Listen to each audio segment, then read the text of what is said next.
l'agenda au cadre d'un responsable.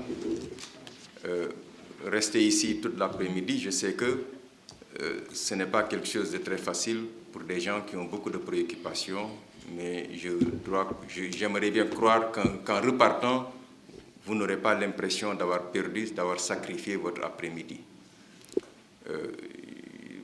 Parce que je pense que les deux présentateurs ont été brillants, nous ont permis d'avoir une compréhension plus claire de la problématique des PPP.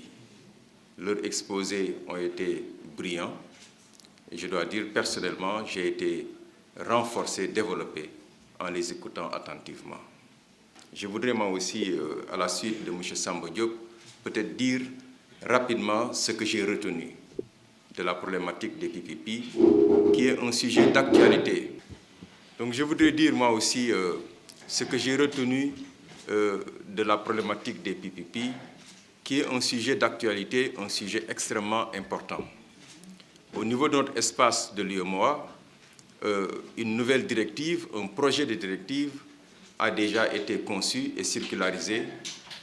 Et parce que simplement l'UEMOA, il y a quelques années, dans la réforme des marchés publics, s'était limité à cette particularité de ne toucher que les marchés publics. Il y avait une directive 04 qui n'avait traité que des marchés publics. Oui, les concessions d'une manière générale également. Mais aujourd'hui, l'UEMOA est en train de réfléchir pour mettre en place un cadre des partenariats publics-privés. Les États l'ont plus ou moins devancé, parce qu'au Sénégal, la loi sur les contrats de partenariat a été votée il y a de cela maintenant 2 ans. Certains pays, sans même avoir la loi, ont commencé à contracter, à mettre en place des projets financés dans le domaine du PPP. Et l'UEMOA s'est rendu compte que donc il était nécessaire d'organiser l'environnement et de mettre en place une réglementation qui pourra régir un peu ce mode de contractualisation. Ce que j'ai retenu à travers les deux exposés complémentaires, c'est que c'est un environnement fait de plusieurs éléments, mais j'en retiens 3 qui sont liés. C'est le risque, c'est le rapport de force et c'est la compétence technique, juridique, financière, économique, etc. Ce sont 3 notions qui sont liées, puisque quand on parle de risque, celui qui tient les bourses commande, qui paye commande, comme on le dit toujours. Donc le rapport de force, il est toujours en faveur de celui qui tient les cordons de la bourse. Donc celui qui a les ressources. Ce qui est constant, c'est que les États, nos États de plus en plus se rendent compte qu'ils n'ont pas toujours les ressources nécessaires pour financer le développement de nos pays. Que donc il faut compter de plus en plus avec les ressources du secteur privé. Quelqu'un l'a dit, le privé n'est pas un philanthrope. Le privé a ses objectifs. Et ses objectifs, c'est de multiplier ses ressources, ses produits financiers. Donc, il est à la logique de développer son capital. Nos États manquent de ressources, donc sont démunis.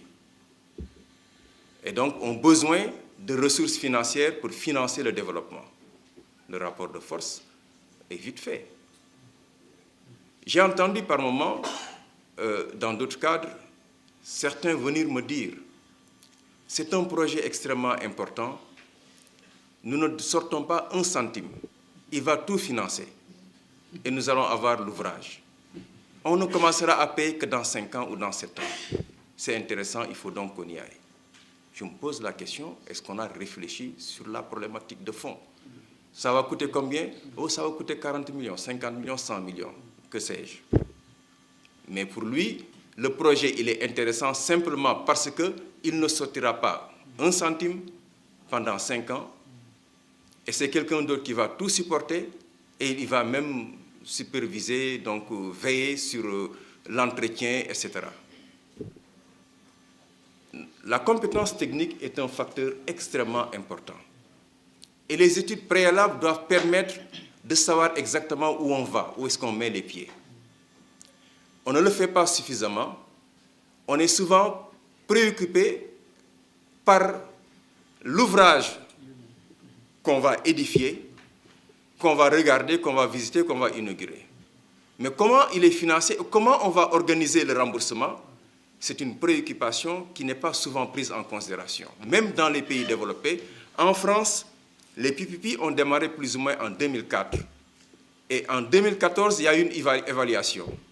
5 rapports ont été dressés.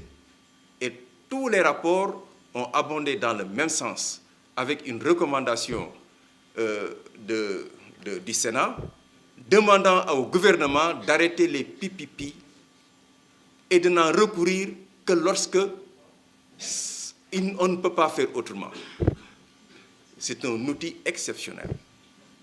Alors, dans les PPP, il y a une question intéressante de Mansour Diop. Dans les PPP, on parle de PPP, mais il y a 2 familles ou 2 sous-familles dans les PPP. Il y a les contrats de partenariat et il y a les délégations de services publics. Ce sont les 2 familles du PPP.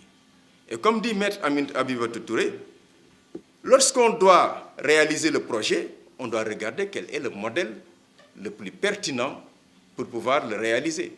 Et comment il faut le financer, il faut également regarder en fonction de l'ensemble des enjeux. Souvent, on ne regarde pas tout cela. Dans le contrat de partenariat, c'est un PPP à paiement public. C'est l'État qui assure la rémunération de l'ouvrage entièrement ou substantiellement. Et en général également supporte le risque entièrement ou substantiellement. Et c'est souvent vers cela qu'on va. Dans le contrat, dans les délégations de services publics, où vous avez les concessions, la régie intéressée, l'affermage, etc., c'est un PPP à paiement privé où la rémunération est assurée par l'usager.